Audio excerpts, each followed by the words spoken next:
के फुलवारी कभी गुलजार नहीं होती, जो शेर जिगर ना हो तो कभी ललकार नहीं होती, हीरे को तराशे बिन उसमें चमकार नहीं होती, बिन प्रयासों के कुछ भी कभी हासिल नहीं होता, कोशिश करने वालों की कभी हार नहीं होती, कोशिश करने वालों की कभी हार नहीं होती।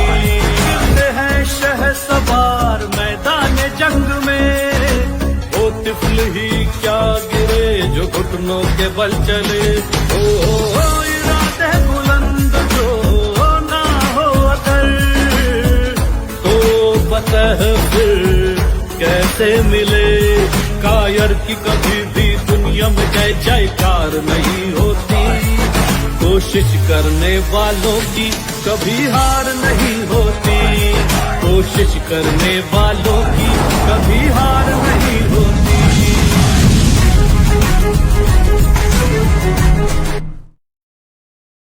Hi everyone, good afternoon, नमस्ते, सत श्री अकाल, आदाब। Welcome to the RDD show. कोशिश करने वालों की कभी हार नहीं होती। और दोस्तों, हमारे बीच आज एक ऐसी शख्सियत जुड़ने वाली है जो कि हम सभी के लिए एक इंस्पिरेशन है, जिन्होंने लाखों लोगों को इंस्पायर किया है। जी हाँ दोस्तों, मैं बात कर रही हूँ actor, anchor and voice over artist Yogita Singh ji की। तो दोस्तों, मिलते हैं हमारी आज की गेस्ट से और जानते हैं उनकी इंस्पायरिंग जर्नी के बारे में। Hello, good hello, afternoon ma'am. नमस्ते। नमस्ते, कैसी हैं आप?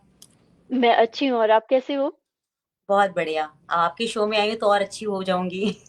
आज कुछ जी, नया जी, सीख के बहुत-बहुत जाऊँगी स्वागत आपसे। है आपका आरडीडी शो में। और मैम, मेरे शो की थीम है कोशिश करने वालों की कभी हार नहीं होती। हार नहीं मैं होती। जानना चाहूँगी कि आपकी लाइफ में भी कभी ऐसे मोमेंट आए हों, जब बहुत आपने सारे कोशिश मोमेंट्स की आए। हो? हाँ, जी। जी, जी, पूछ रही थी आप कुछ? जी, जी, जब आपने कोशिश की हो और हार नहीं मानी हो? मुझे लगता है कि ये जभी भी आप कोई अपना करियर शुरू करते हैं या कोई भी काम शुरू करते हैं, तो हर्डल्स बहुत ज़्यादा आते हैं। जैसे मैंने अपना शो ही जब स्टार्ट किया था, तो हर्डल्स बहुत सारी आई थी क्योंकि लॉकडाउन में शुरू किया था मैंने। मुझे समझ में नहीं आ रहा था कहाँ से स्टार्ट करना है, कैसे करना है, लेकिन कदम दर कदम चलती रही। कुछ लोगों ने साथ दिया, कुछ लोगों ने लेग पुलिंग की, लेकिन मैंने यहाँ-वहाँ अपने आप को डिस्ट्रैक्ट नहीं होने दिया। कंटिन्यूअसली मैं काम करती रही और बस मुझे भी ऐसा लगा कि जो लोग कोशिश करते हैं वो कभी हारते नहीं हैं। और जी, आज जी, मुझे अच्छा लगता बिल्कुल है मैम। कि मैं बहुत सारे लोगों से मिल चुकी हूँ उस प्लेटफ़ॉर्म के माध्यम से। जी, जी, और सच में आपने बहुत ही अच्छा काम किया है। कहीं न कहीं आप हम सभी के लिए एक इंस्पिरेशन हो ma'am. Thank you so much और ऐसा कहने के लिए। जी, जी। और मैं आपकी बात करूँ तो आप एक वर्सेटाइल पर्सनैलिटी हो, तो मैं जानना चाहूँगी ये जर्नी कैसे स्टार्ट हुई? सबसे पहले तो मैं आपको आपके बचपन की ओर ले जाना चाहूँगी। कहीं न कहीं हमारा बचपन में एम होता है कि हम हुँ। एक्टिंग लाइन में आए या मीडिया लाइन में आए, तो आपका भी ऐसा कोई एम रहा होगा? बिल्कुल, जब मैं छोटी थी तो मैं एक्ट्रेस ही बनना चाहती थी। मुझे ऐसा लगता था कि जब मैं बड़ी होंगी तो मैं हीरोइन बन जाऊँगी। क्योंकि मेरे पापा और मम्मी जो है ना वो दोनों थिएटर बैकग्राउंड से हैं, वो दोनों एक्टर्स हैं। उन्हें कर्नाटक सरकार ने अवार्ड भी दिया था बेस्ट एक्टर एंड एक्ट्रेस का। तो मेरे घर में तो मैं हमेशा प्लेज़ के रिहर्सल्स यही सब देखती रहती थी। जब उनका कोई एक्टर एब्सेंट होता था ना तो उसे इमिटेट करने का काम मेरा होता था। तो मैं उसकी सब्स्टिट्यूट बनती थी, जब भी उनका कोई एक्टर एब्सेंट होता था। मुझे उनके डायलॉग्स याद हो जाया करते थे। अब बेशक मुझे कुछ याद नहीं होता, लेकिन उस वक़्त मुझे उनके डायलॉग्स याद हो जाते थे और मैं फिर उनकी एक्टिंग उनके साथ किया करती थी। तो मुझे कहीं न कहीं हमेशा से था कि मुझे एक्टिंग प्रोफ़ेशन में आना है। पर जब हम जैसे-जैसे बड़े होते जाते हैं, फिर अपनी लिमिटेशंस समझ में आनी शुरू होती है कि यार जैसे एक्ट्रेसेस होती हैं वो वाली मेरे अंदर वो ऊम्फ फैक्टर नहीं है। मैं थोड़ी सिंपल सी दिखने वाली इंसान हूँ। तो फिर मैंने धीरे-धीरे अपने आप को विथड्रॉ किया। मैंने कहा बेटा ये तुम बन नहीं पाओगी, तो ज़्यादा मेहनत मत करो और ऐसा नहीं है कि मैंने ऑडिशंस नहीं दिए। मैंने कुछ एक ऑडिशंस भी दिए थे फ़िल्मों के लिए अ, मैंने प्लेज़ के लिए दिए थे और मेरे ख़्याल से मैंने सीरियल्स के लिए भी ऑडिशंस दिए थे। पर किसी में भी पास ही नहीं होती थी। मुझे समझ ही नहीं आता था गड़बड़ी कहाँ है। जब मैं वहाँ एक्टिंग करके निकलती थी ना, तो वो जो डायरेक्टर्स होते थे या तो मुझे बुद्धू बना के कहते थे, "wow! Yogita you did too good." मुझे लगता था ये तो मिल गया। अब तो मेरी जर्नी स्टार्ट हो गई, पर वो कभी हुआ नहीं और फिर मैंने जी। छोड़ दिया मतलब स्टेज शो करती रही, फिर छोड़ दिया। फिर उसके बाद मुझे लगा मीडिया में तो आना ही है, तो बस मैंने फिर वहां से रुख चेंज करके अपना एंकरिंग की तरफ आ गई। ये एक ऐसी चीज थी जिसमें मुझे बहुत ज्यादा दिक्कतें नहीं हुई। ये मैं आराम से कर पाई, सिलेक्ट भी हो गई, और फिर उसके बाद मेरी जर्नी चल निकली। पर हाँ, इसकी जी, बीज जी। जो है, इसका बीजारोपण बचपन में हो चुका था। जी, और मैम जैसे आपने स्टेज शो की बात की तो मैं एक्सपीरियंस जानना चाहूँगी क्योंकि वहाँ पे आपको लाइव ही इंटरैक्ट करना होता है ऑडियंस को। वो मोमेंट कैसा था और कितना चैलेंजिंग था आपके लिए? सच कहूँ तो मुझे बिल्कुल चैलेंजिंग नहीं लगता था। जब मैं स्टेज पे होती थी ना, तो मुझे ऐसा लगता था ये सब कुछ मेरा।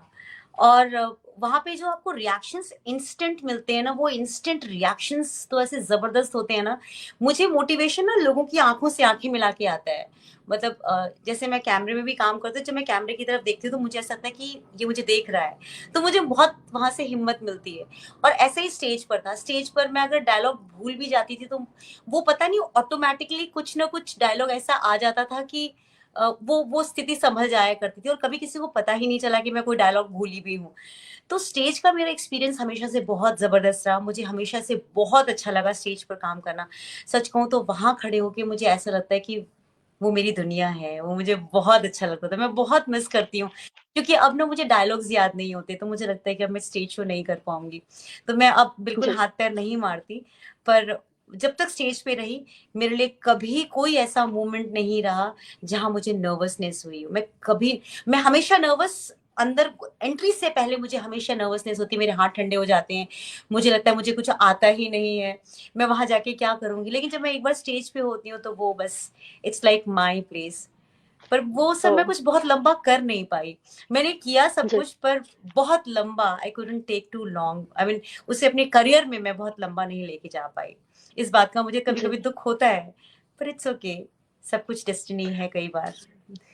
जी, जी, बिल्कुल मैम और मैम उसके बाद जो टर्निंग पॉइंट आया, आप मीडिया इंडस्ट्री में आए, उसके बारे में भी हम जानना चाहेंगे कैसे और कहाँ से ये शुरुआत हुई मीडिया इंडस्ट्री की? क्योंकि आपने काफ़ी सारे चैनल्स के लिए काम किया है, साधना, ईश्वर, श्रद्धा, संस्कार TV India India news news के भी। लिए हाँ, यस, हाँ। तो वो जर्नी हम जानना चाहेंगे, कैसे और कहाँ से अ, स्टार्ट हुई ये जर्नी?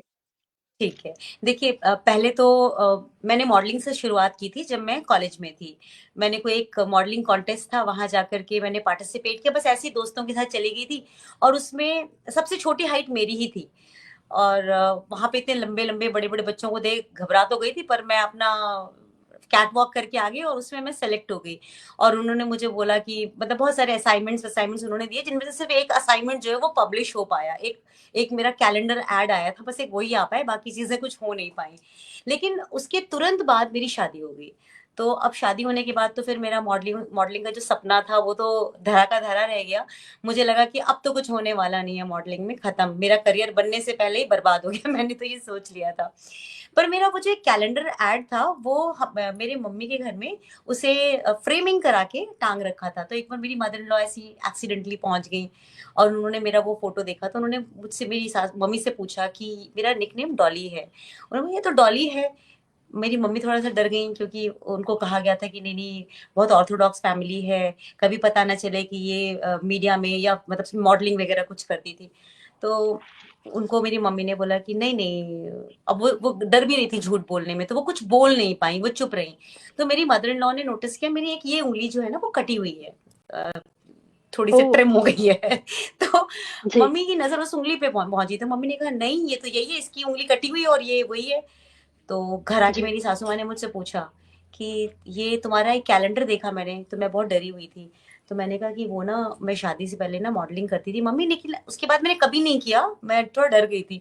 मैंने कहा मैंने कभी किया नहीं, वो मेरा एक ही ऐड था और वो ऐसे करके था, मदर एंड बेबी केयर का था, बहुत सोबर ऐड था, मैंने वही किया था। तो मेरी मदर इन लॉ जी, मुझसे बहुत नाराज़ हुईं। कहती तुमने किया था तो तुमने बताया क्यों नहीं? तुमने इस करियर को आगे क्यों नहीं परस्यू किया? तो मैंने कहा क्योंकि आपके बेटे ने ही कहा था कि हमारे घर में ये सब चीज़ें नहीं चलेंगी, तो तुम्हें अगर शादी करनी है तो ये सब चीज़ें छोड़नी पड़ेंगी। तो कह रही किसने जी, बोला तुम्हें? चलो तुम वापस करो। मैंने कहा मम्मी अब कहाँ से हो पाएगा? अब तो मुझे एक बेबी भी हो चुका है, अब मुझे कौन बोलेगा? पर she was the one ji, who motivated me. और मैंने उसके बाद एक क्रैश कोर्स किया 15 दिन का न्यूज रीडिंग एंड एंकरिंग का। It was just to brush up कि मुझे कुछ आता है कि नहीं आता। मैंने किया और उसके बाद मैंने हर जगह अपने रिज्यूमेज भेज दिए, हर न्यूज चैनल में, हर जगह। और एक्सीडेंटली मेरा एक एक्सीडेंट हो गया और मैं बेड रिडन हो गई।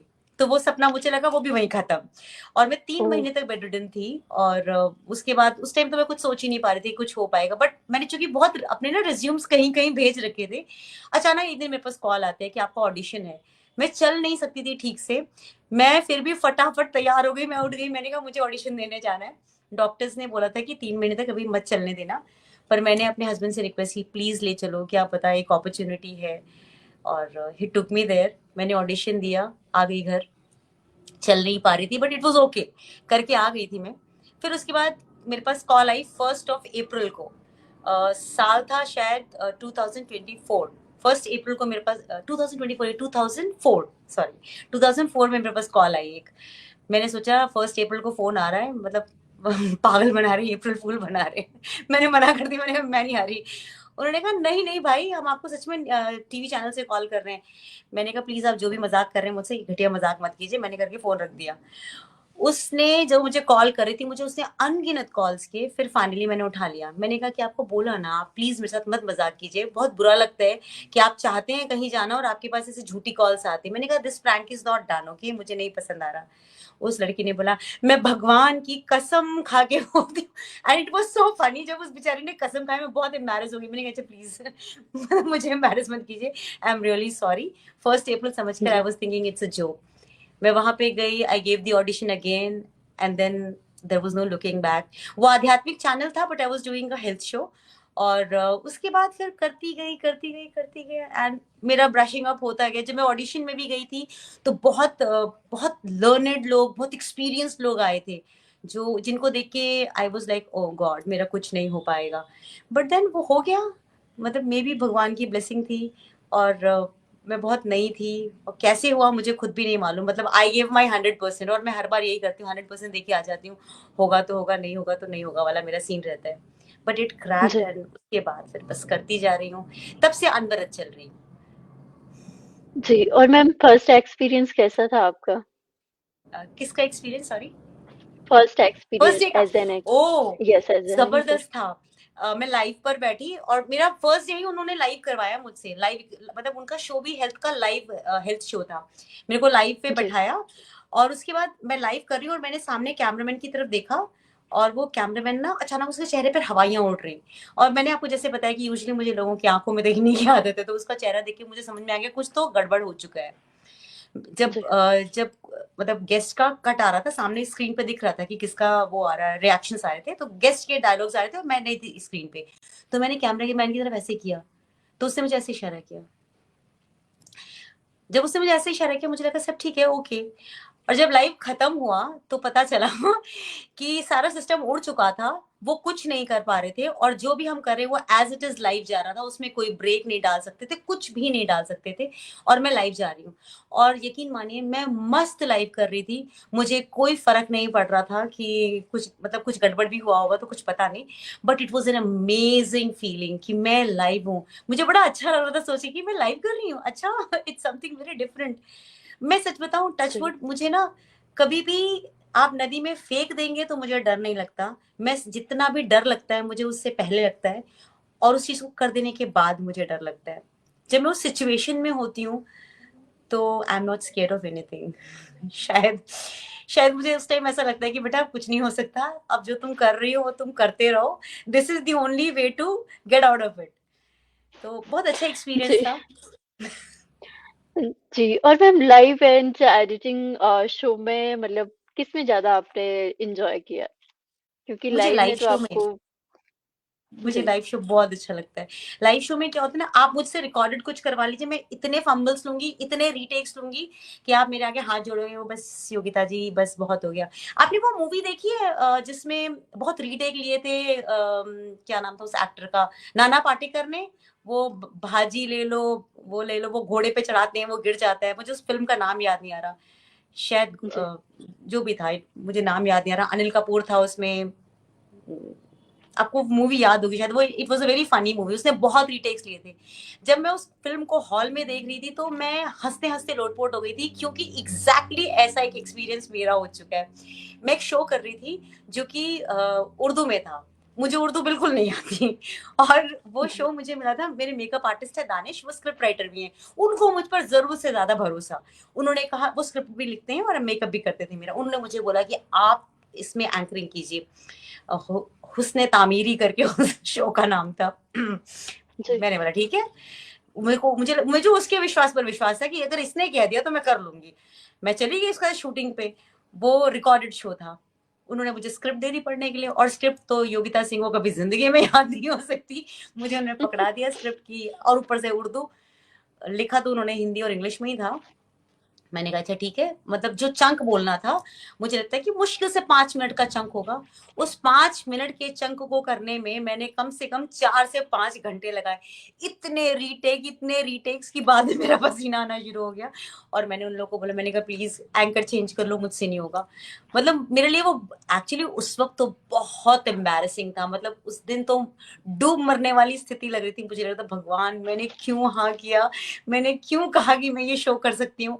मुझे अपनी हैसियत मालूम होनी चाहिए थी कि मुझे याद नहीं होती ये चीजें, मैं क्यों आई।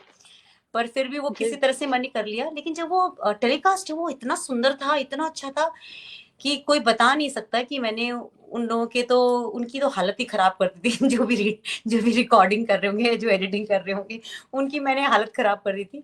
But show was very good telecast के टाइम। पर उसका हाल वही जी। था जो मैंने उस फिल्म में नाना पाटेकर की देखी थी। तो मैंने कहा भाई साहब, आज के बाद मैं कभी भी कोई ऐसा प्रोजेक्ट नहीं लूंगी जिसमें कुछ रट करके बोलना हो। रट करके मैं कुछ नहीं कर सकती। तभी तो मैंने कहा ना, मुझे जी। स्क्रिप्ट याद नहीं हो सकती। जी मैम। प्लीज। और मैम आप साधना, ईश्वर टीवी, श्रद्धा टीवी, संस्कार टीवी की सीईओ रही है। हाँ तो हाँ। सीईओ बनने तक की जर्नी आपकी कैसी रही और कितने चैलेंजेस आए? सीईओ बनना, एक्चुअली वो सीईओ भी मैं बड़ी एक्सीडेंटली बनी थी। मैं हमेशा से एंकर थी। मेरे जिस जी। चैनल में मैं काम करती थी, श्रद्धा में, वहाँ पे जो मेरे मेरे से पहले सीईओ थे, उनकी तबीयत बहुत खराब हो गई थी, वो बेड रिडन हो गए थे, हॉस्पिटल चले गए थे। तो जब तक मैं वहाँ काम कर रही थी, मैं असल में मैं बिजनेस भी संभाल रही होती थी इनडायरेक्टली। मतलब मुझे नहीं पता था कि मैं ये काम बैक स्टेज कर रही हूँ, पर मैं उन्हें क्लाइंट्स जी। ला के देना, उनके उनके बिजनेस में हेल्प करना मैं करती रहती थी। तो वो एक्चुअली ऐसा था कि कभी मैंने एड्रेस नहीं किया कि मैं ये काम कर सकती हूँ, मैंने कभी ध्यान नहीं दिया। तो जब उनकी तबीयत खराब हो गई, तो मुझे मेरे ऑफिस में सब लोगों ने मेरा नाम रिकमेंड करना शुरू किया कि Yogita can be the next CEO, वो काम कर सकती है। मेरी एक फ्रेंड है मनीषा, उसने बहुत इनिशिएट किया। मैंने कहा नहीं कर जी। सकती यार, सीईओ बनना एक बात होती है, एंकरिंग करना एक बात होती है। एंकरिंग में you are so carefree, आप गए अपना काम किया, घर निकल गए।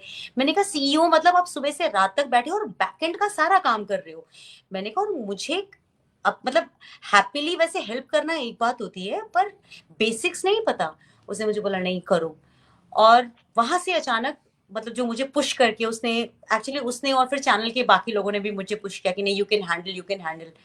तो वो जो मुझे यू कैन हैंडल वाला पुश मिला, तो मैंने स्टार्ट किया करना। और वो धीरे धीरे करते करते मुझे बहुत मजा आने लगा, क्योंकि मुझे लगा कि ये काम तो मैं करती थी, इसमें तो कुछ भी अलग नहीं है जो कि मुझे ऐसा डर लग रहा था। वो मैंने काम करना शुरू कर दिया।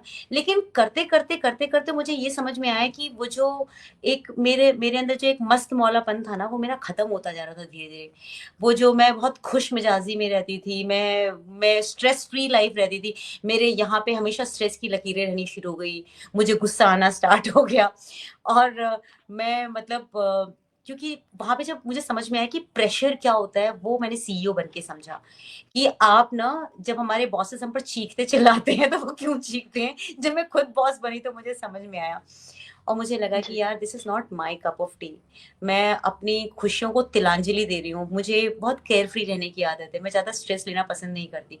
और मेरा ये हाल था कि मैं ऑफिस का स्ट्रेस घर लेकर आती थी। इवन दो चैनल बहुत अच्छा चल रहा था, सब कुछ बहुत अच्छा था, मैंने वहां से कई जगह जंप भी किया। मैं एक ऐसी चैनल में गई, ईश्वर टीवी जो है, जिसका कोई जी। अस्तित्व नहीं था। और सब लोगों ने मुझे समझाया भी, आप एक ऐसे चैनल पे जा रहे हो जिसमें आपको सब कुछ स्टैब्लिश करना पड़ेगा, वहां कुछ भी नहीं है, आपको स्क्रैच से स्टार्ट करना पड़ेगा। मैंने कहा कोई बात नहीं, स्क्रैच से स्टार्ट जी। करना मतलब आई एम डूइंग समथिंग, वहां मुझे भी खुशी होगी कुछ करने में। मैंने वहां पे भी किया, चैनल वहां पे स्टैब्लिश हुआ, बहुत अच्छा चलना शुरू हो गया, everything was very good good. पर फिर धीरे धीरे मुझे लगा नहीं Yogita, this is not what I actually am meant for. मैं बनी हूँ to motivate people, not to do demotivate. और मैं क्या कर रही थी, मैं नाराज होने लग गई थी। अपने अपने जो सहकर्मी थे उनको भी कई बार गुस्सा करती थी, फिर मैं उनसे सॉरी भी बोलने जाती थी, क्योंकि हमने साथ काम किया है तो मुझे समझ में आता है कि कोई बॉस गुस्सा करे तो कितना गंदा लगता है। तो मैं उन्हें जी। मनाया भी करती थी, एक्चुअली उन्हें मनाया करती थी। पर it was overall it was very good experience, I learned a lot. मतलब मुझे टेबल के उस पार समझ में आया कि मैनेजमेंट कैसी होती है, मैनेजमेंट अगर हार्श होती है तो वो क्यों हार्श होती है ना, वो सारी चीजें मुझे समझ में आई।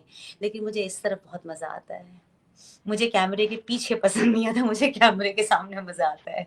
This is my life actually, मुझे ऐसे ही जीना है, ऐसे ही मरना है। जी। दिस और इज माई मैम एक्सपीरियंस। संस्कार टीवी में भी आप कंटेंट हेड रही है, हाँ तो हाँ कितनी हाँ रिस्पॉन्सिबिलिटी होती है? हाँ, वो इट वाज समथिंग वेरी मतलब मेरे लिए कंफर्टेबल ही था, क्योंकि कंटेंट मैं यूजुअली लिखती नहीं हूँ, वहां जाकर के मुझे लिखना भी पड़ता था, क्रिएट भी करना पड़ता था, मुझे बहुत मजा आता था। लेकिन आपको सच बताऊं तो संस्कार की जॉब मेरी आखिरी जॉब रही। मैंने 2020 में जी। संस्कार छोड़ दिया। और संस्कार ऐसी जगह है मेरे लिए जहां मैं कई बार कहती हूँ कि मुझे ऐसा लगता है मैंने इंटर्नशिप की है। संस्कार में आने के बाद मैंने इंटर्नशिप की, क्योंकि वहां पे सब कुछ ऐसे करना पड़ता था जैसे आप एक फ्रेशर हैं। क्योंकि सीईओ की पोजीशन से उतर करके मैंने कंटेंट हेड वाली पोजीशन ली थी। आप किसी चैनल के हेड हो, वहां से आप एक स्टेप नीचे आकर काम कर रहे हो, तो लोगों का नजरिया आपके प्रति बदल जाता है। जो कल तक आपको मैम मैम मैम करके घूमते थे, उनका नजरिया आपके प्रति बदल जाता है। तो मैंने ना जिंदगी के तजुर्बे जो मैंने लिए हैं ना, वो बहुत जबरदस्त लिए हैं। संस्कार में मैंने लिया, मैंने जिंदगी में ये सीख लिया कि कभी भी अपनी रेपुटेशन से नीचे मत जाओ। अगर अपनी रेपुटेशन से आप नीचे उतरे तो आपको लोगों के चेहरे नजर आएंगे और आपको फिर बहुत दुख लगेगा, है ना। कुर्सी को सलाम है, ये हमेशा याद रखिए कि कुर्सी ही सब कुछ है। अगर आप किसी पोजीशन पे बैठे हैं, दुनिया आपके चारों तरफ घूमेगी। अगर आप उससे एक कुर्सी से एक कदम आपने नीचे उतार लिया, आपके वो लोग जो आपको कभी आपके आप उनके लिए बहुत कुछ थे, फिर वो आपको ज्ञान देना शुरू कर देते हैं। तो मैंने बहुत ज्ञान लिया संस्कार में रहने के बाद। जो जी। लोग मेरे दोस्त थे, जो मेरे साथ काम करते थे, अचानक उनको लगा ये तो मुझसे नीचे आ गई। और फिर वो लोग जो मेरे से नीचे थे, उनको अचानक लगा ओ कम ऑन, ये तो हमारे बराबर हो गई। तो मैं एक्चुअली कभी भी ना ऊपर और नीचे मैंने कभी उस चीज को नहीं माना था। लेकिन वहां जाके मुझे समझ में आया कि ये चीजें होती हैं। मैं सीईओ होकर के भी मैंने कभी भी अ, मुझे मुझे मेरे एमडी के से फटकार ही इस बात से मिलती थी कि योगिता तुम्हें ना डिस्टेंस बनाना नहीं आता। तुम मैं सबके साथ खाना खाती थी। मतलब मेरे जो केबिन था ना, मेरा केबिन वो फूड हम जमीन पे बैठ जाते थे, क्योंकि केबिन में तो बस 2 चेयर्स होंगी ना। हम जमीन पे बैठ जी। के पूरा स्टाफ हम बैठ के खाना खाते थे। I used to enjoy that phase. लेकिन जब मैं संस्कार में आई तो मुझे समझ में आया कि एक कुर्सी का एक मान होता है, और जब आप उस कुर्सी से उतर जाते हैं तो आपका सम्मान उसके साथ उतर जाता है। और फिर आप लोगों को तब पहचानते हैं, देन यू रिकॉग्नाइज पीपल। तो मीडिया में रह के मैंने बहुत कुछ सीखा। और मैंने सबसे अच्छी बात ये सीखी कि दूसरों की बात से कभी कुछ मत सीखना। Don't try to be like others. आपकी जो असलियत है, आप असल में अगर आप समझते हो कि आपकी जो रॉनेस दूसरों के अंदर नहीं है, keep that rawness alive in yourself. नहीं तो आप भी राइट। उनकी तरह हो जाएंगे जिनकी तरह बनना आपको पसंद नहीं है। जी, जी।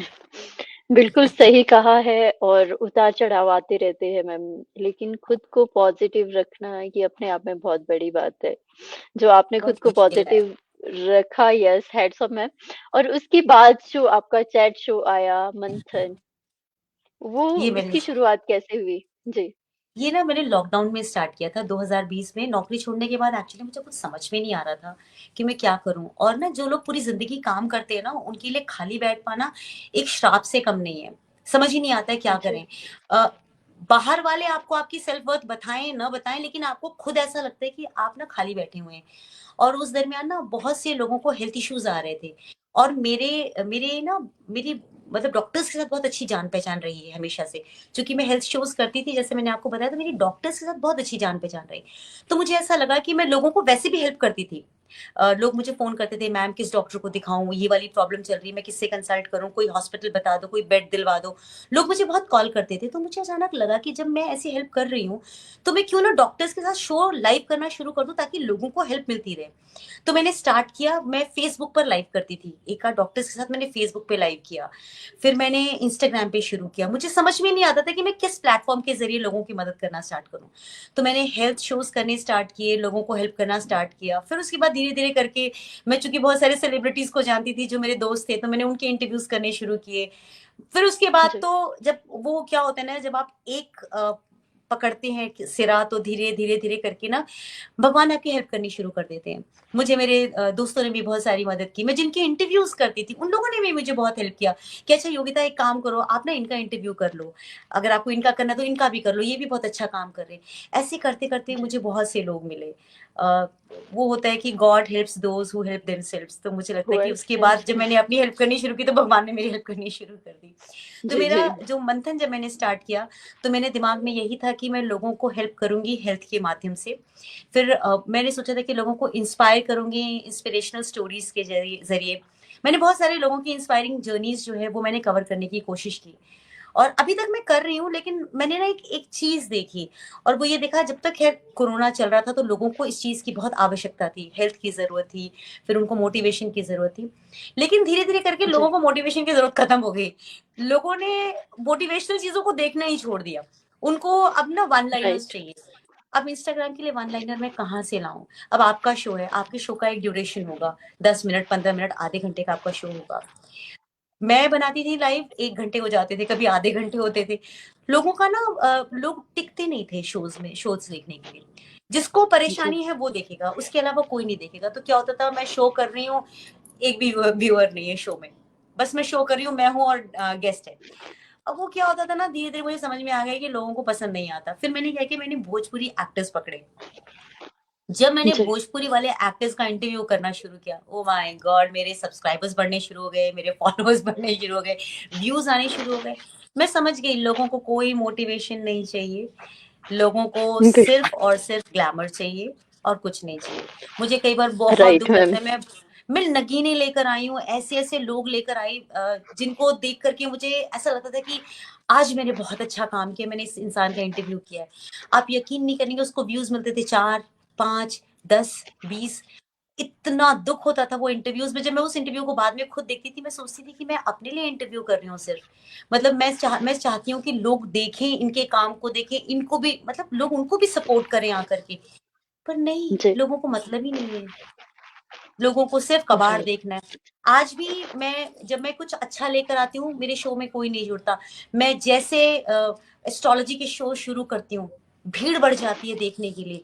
मतलब ऐसे लोग देखते हो, और उसमें लोग गालियाँ भी देने वाले आते हैं कि भ्रम फैला रहे हो। मैं मन में कहती हूँ, भाई भ्रम तुम देख रहे हो। मैं अच्छी चीज़ भी दिखाती हूँ तुम्हें, तुम वो नहीं देखते हो। तुम्हें वो नहीं देखना, तुम्हें यही देखना है, इसमें आके गाली भी देनी है और इसी को देखना है तुम्हें। मैं जी, स्पिरिचुअलिटी के अलग-अलग शोज़ करती हूँ, people have got no interest in it.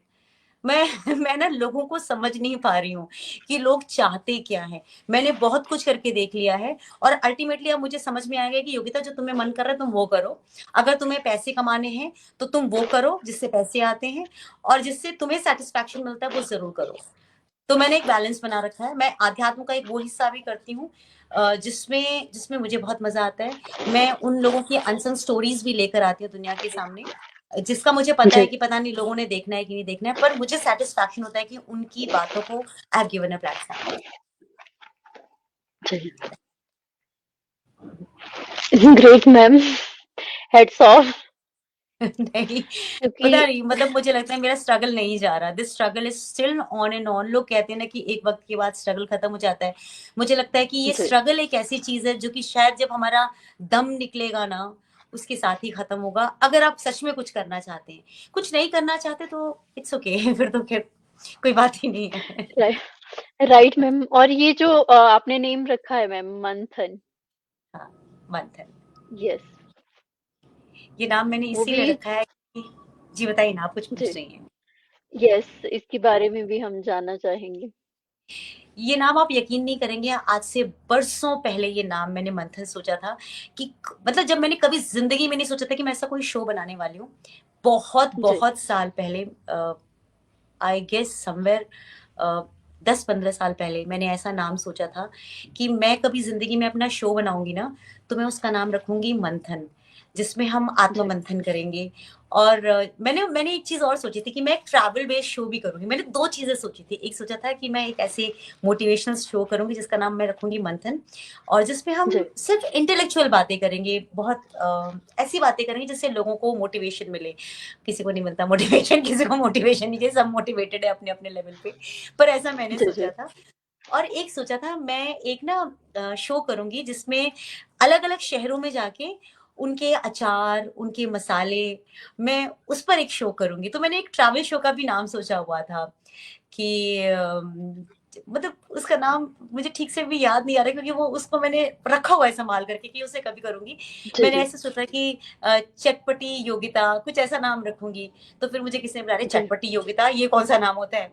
मैंने कहा नहीं, वो मैं खाने का नाम रखना चाहती हूँ कि मैं मतलब अलग अलग लजीज पकवान जो होता है उनके बारे में लोगों को बताऊंगी। तो खैर वो तो ठंडे बस्ते में है, वो तो अगर कभी जिंदगी ने मौका दिया, क्योंकि ट्रैवलिंग मुझसे हो नहीं पाती, मैं कहीं दूर जा नहीं पाती हूँ, वन मैन आर्मी हूँ, तो मैं क्या क्या ही कर पाऊंगी। जी, देखते हैं, कभी अगर हुआ तो वो जरूर करूंगी मैं। जी। और मैम आपकी एक बुक भी आ रही है ऑडिबल। नहीं नहीं, वो ऑडिबल्स बुक्स जो है वो मेरी बुक नहीं है। वो ऑडिबल्स जो है ना, जी, जैसे आप ऑडियो बुक्स सुनती हैं वैसे ऑडिबल्स है। तो उनके लिए मैं बुक्स करती हूँ, उनके लिए मैं ओ, बुक्स बनाती हूँ। मतलब जैसे अगर उनकी कोई किताब आती है, किसी की इंग्लिश में है, तो उसको उन्होंने ट्रांसलेट किया हिंदी में, उसकी वॉइस, उसकी किताब में बोलती जी, हूँ। जैसे मैं प्लेज ऑनलाइन ऑनलाइन बोलने सॉरी, ऑडियो प्लेज करती हूँ, वैसे ही मेरी बुक्स है। मेरी बुक्स नहीं है, किसी और की बुक्स है, उनके लिए मैं ऑडियो रिकॉर्डिंग करके देती हूँ ऑडिबल्स में। अभी मैंने किताबें लिखी जी, नहीं है, क्योंकि मुझे लिखने का बिल्कुल शौक नहीं है। मैं टू लाइनर्स हूँ, मैं 2 लाइन में बात लिख के खत्म कर देती हूँ। तो वो कई बार जी, लोग कहते हैं कि अरे आप ना, किसी ने एक बार मुझे अपनी नज्म लिख के भेजी, उन्होंने कहा कि इसको प्लीज पूरा कर दीजिए। मैं हंसने लगी, मैंने कहा सुनिए 2 लाइन वाली हूँ, 2 लाइन से तीसरी लाइन लिखनी नहीं आती। मैं वो मेरी तुकबंदी भी खराब हो जाएगी। मैं 2 लाइन वाली हूँ, मैं कुछ बड़ी बड़ी शायरियां नहीं कर पाती हूँ। तो मतलब उस हिसाब की हूँ मैं, तो उस हिसाब से लिखती हूँ। मैं ज्यादा किताबें विताबें नहीं लिख सकती। किताबें पढ़ तो पाती जी, नहीं, तो लिख क्या पाऊंगी मैं। मैं सिर्फ सुनती जी। हूँ। और मैम एक अच्छा एंकर बनने के लिए क्या क्वालिटी होनी चाहिए? देखिए, अच्छा और बुरा ना, इसकी कोई आज के युग में, जो आज का टाइम चल रहा है, आज के समय में ना अच्छा और बुरा की परिभाषा ना बदल चुकी है। जब मैंने एंकरिंग शुरू की थी, तब एक परिभाषा हुआ करती थी, इसे अच्छा और इसे बुरा कहते हैं। हमें सिखाया गया जी, था कि एंकर वो होती है जो कि जिस सिचुएशन में बैठी है, वो सिर्फ उस सिचुएशन को रिपोर्ट करेगी, है ना? उसमें जी, एनालिसिस करके अपना ज्ञान नहीं डालेगी। आज का सिनेरियो अलग है ना। आज के सिनेरियो में एंकर ही मालिक होता है, एंकर ही जज होता है, एंकर ही सब कुछ बोल रहा होता है। गेस्ट को सुनते नहीं है अब हम एंकर को ही सुन रहे होते हैं, क्योंकि एंकर ने अपनी जो बात कह दी, वो पत्थर की लकीर। एंकर के माइंडसेट के हिसाब से आजकल प्रोग्राम्स होते हैं। और आजकल तो सारी दुनिया एंकर है। अब तो वो हमारे टाइम में जो हमारी एक रिस्पेक्ट हुआ करती है, अरे ये ना एंकर है, अब नहीं है। अब तो सारी दुनिया एंकर है। सब लोगों को यूट्यूब ने, इंस्टाग्राम ने सब लोगों को बहुत ट्रेन कर दिया है। तो अब हमारी जी, वाली जो सीट है वो थोड़ी सी खिसक चुकी है, इसलिए अब किसी को ये बोलना कि एंकरिंग की क्वालिटीज क्या होनी है, थोड़ी सी मुश्किल हो गई है। सबने अपने मापदंड बना लिए हैं, सबका बिल्कुल अलग है। आप खुद ही देखिए ना, आप स्वयं भी देखती होंगी, बहुत सारे लोग अब एंकर्स हैं जी, और उनकी एंकरिंग चल भी रही है। ऐसा नहीं है कि वो चल नहीं रहे, वो बहुत अच्छे चल रहे हैं। लोग उनको पसंद कर रहे हैं, उनकी रॉनेस पसंद कर रहे हैं। अब मेरे को मुझे जी, लोग कहते हैं ना, आप ना बहुत मतलब वैसा पोज करके बोलती हैं। मैं पोज करके नहीं बोलती हूँ, मैंने सीखा ही वैसे है। मैं बहुत नेचुरल, जी, लोगों जैसे लोग नेचुरल कर पाते हैं ना, अ, जी, मेरा मेरा थोड़ा सा अलग होता है। लोग मुझे कहते हैं आप दूरदर्शन के एंकर की तरह बोलती हैं। मैंने कहा हाँ, मेरी इंस्पिरेशंस वही लोग रहे हैं, अब मैं उन्हीं से इंस्पायर हुई हूँ। मेरी एंकरिंग की शुरुआत ही वैसे की है। तो जब मैं टीडी जी, के लिए भी करती थी, तो हमें वही आदत है करने की। तो मैं नहीं चेंज कर पाती हूँ अपने आप को, जबकि आजकल लोगों को ना चर्पी चाहिए, हेलो वेलकम। मैं वो वाले उसमें मैं स्क्रीन में फिट नहीं हो पाती हूँ। तो मैं आजकल के जी, बच्चों को बिल्कुल सीख नहीं दे सकती हूँ, क्योंकि आजकल के बच्चे खुद ही बहुत अच्छा काम कर रहे हैं। बहुत वर्सेटाइल हैं। मुझे ही उनसे सीखना है, मुझे उनसे पता करना है कि भाई मुझे भी सिखा दो कि उनकी तरह कैसे बोलना है। तो नो जी। गाइडेंस टू आजकल के बच्चे। दे आर माय गुरु। जी, आप बहुत अच्छा और काम मैम कर रही इसके हैं, यू अलावा आर अगर डूइंग मैं सच अ गुड वर्क। हॉबीज़ की बात करूँ तो आपकी क्या-क्या हॉबीज़ है? जी। मेरी हॉबीज़, अच्छा, मेरी ना बहुत ज़्यादा हॉबीज़ तो कभी भी नहीं रही हैं।